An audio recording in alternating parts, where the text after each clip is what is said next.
Hi everybody, it's Tony, physical therapist. I'm doing a video for a specific patient on osteoporosis and exercises for that. If you happen to come by this video, go ahead and watch it, take what you can from it, but again, this is for a specific person. If you do have osteoporosis, make sure you check with your physician and a healthcare professional, preferably a physical therapist, before starting this or any other exercise program. All right, let's just get to the main concept. For osteoporosis, it's basically brittle bones. It's basically the bones not wanting to hold their amount of strength. So if you think about those folks that are astronauts that go up into the International Space Station, they come back with actually a form of osteoporosis, which is basically their bones have deteriorated because they haven't been receiving force. And the very easy way of saying this is if you don't use it, you lose it. So basically, if you are not putting force upon your bones, that is not going to cause them any reason to keep them healthy and to keep them strong and to actually continue to have the matrix within the bone actually continue to grow. So we need exercise, and preferably exercise that creates force through the bone to actually stimulate bone growth. This also has to be tempered with the idea that you also need proper nutrition, including vitamin D, calcium. Some folks will need prescriptions for their osteoporosis. So again, you have to temper these kind of exercises with the whole picture, including what your doctor might be prescribing for you. So let's just get right to it. Again, the idea is force through the bones, which basically turns into resistance training. There's also a certain amount of research in terms of impact forces. However, given the nature of the patient that I am doing this video for, I'm not really too keen on a whole lot of impact forces being applied to this person because of their medical history. Not to say that we're going to introduce some of those, but again, it will be at a much lower level than any type of extreme plyometrics. So first exercise, box squat. And or sit to stand. So basically you're gonna have a chair or a bench, sitting and standing. Of course, the lower the seat height is, the better, but basically that's it. The idea to make it harder is of course to add resistance to that. Get a certain amount of weight that you can handle, and then doing box squats with resistance. This, of course, can be done with dumbbells or barbells. So if you're in the gym, bring the bench over to the squat rack, to the Smith machine, to the power rack, put the bench in and do your add resistance and have at it. Next is just outright squats. So that would be the same kind of motion, except now we don't have any bench or box or chair behind us. So just squats. I'm not going to go through the whole motions of how to do a squat correctly or anything like that. That's not the purpose of this video. There's plenty of other information out there. And of course, doing squats with resistance. So we have squats with dumbbells. Right, we have squats with barbells, squats on the Smith machine. All of those are perfectly fine to be doing at this point. Next, leg press machines. I'll see if I can't edit in some pictures of some leg press machine.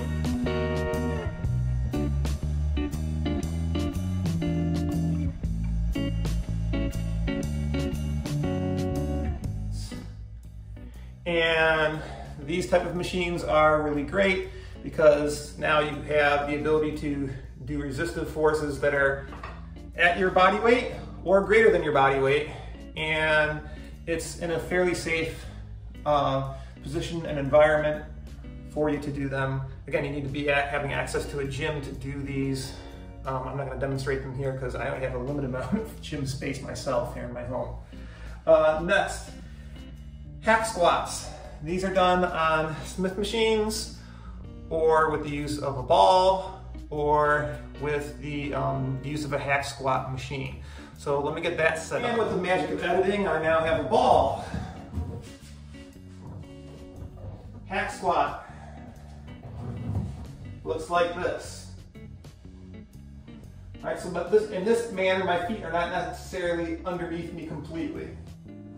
See how they're forward more? And you can do this on a Smith machine with the ball, with the wall, just with the wall itself. And there's also hack squat machines that are available in many commercial gyms.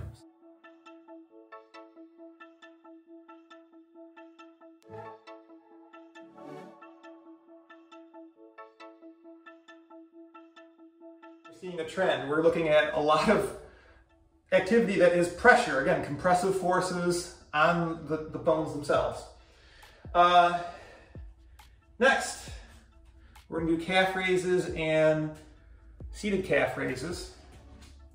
So calf raises, of course, is just going up on your toes and back down. That's what it is, but that's not really all that great. We would prefer to be up on some level of elevation when doing these. Okay? Calf raises through full range of motion. And of course, what we want to do is add resistance. So I could grab onto something else for support, grab a hold of a dumbbell, use a Smith machine. There's also calf raise machines that are available in commercial gyms.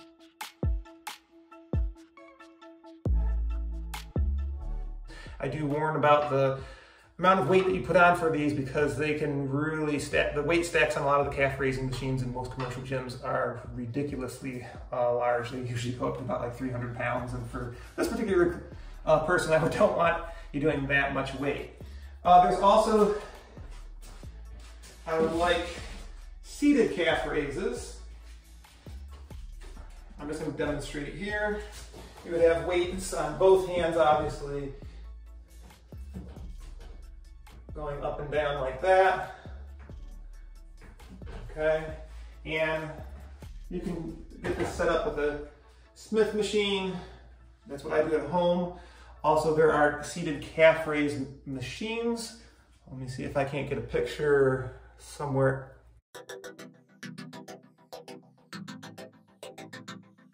All right, and next, wall push-up. Let's do a wall push-up. It's basically a push-up except up against the wall. So if you're having trouble doing a full push-up, go ahead and do the wall push-up. It's quite nice in terms of the amount of pressure. Again, we're getting pressure through the bones. Alternatively,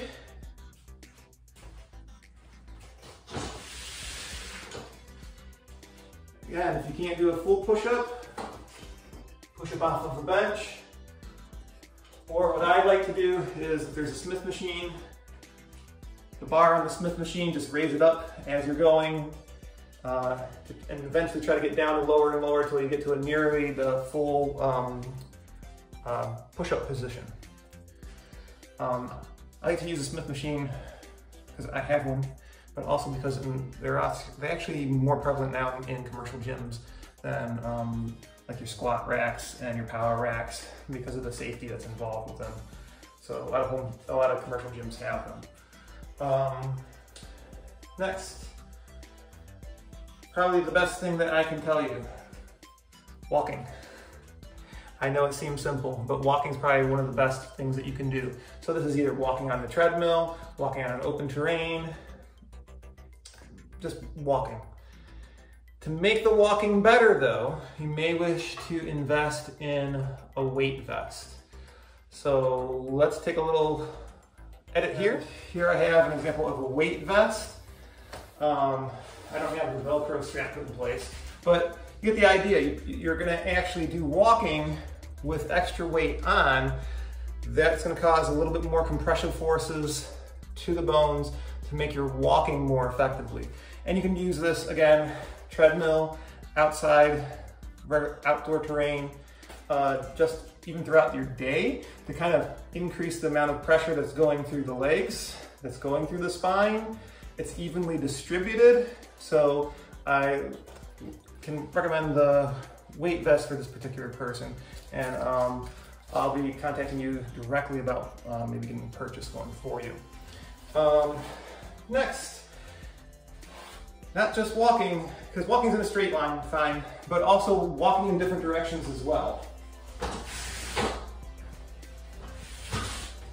So, sidestepping. Again, I'm keeping the weighted vest on, but also using barbells.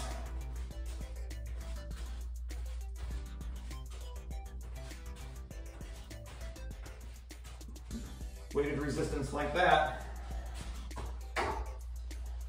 There's also walking forwards and backwards. Walking forwards would be what we would call a farmer's walk, as well as walking backwards. Again, grabbing a hold of the heavy weights and adding resistance.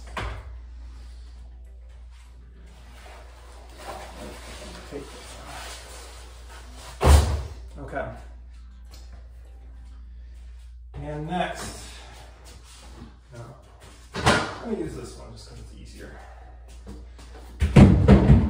Step ups. You could use step like this, get the elevators on it, up and down. Stairs at home also work well. Also the flat bench in a gym. Up and down, doing step ups as well. Those are all great exercises as well to do. On top of this, basically your safe, regular dumbbell, barbell, upper extremity exercises.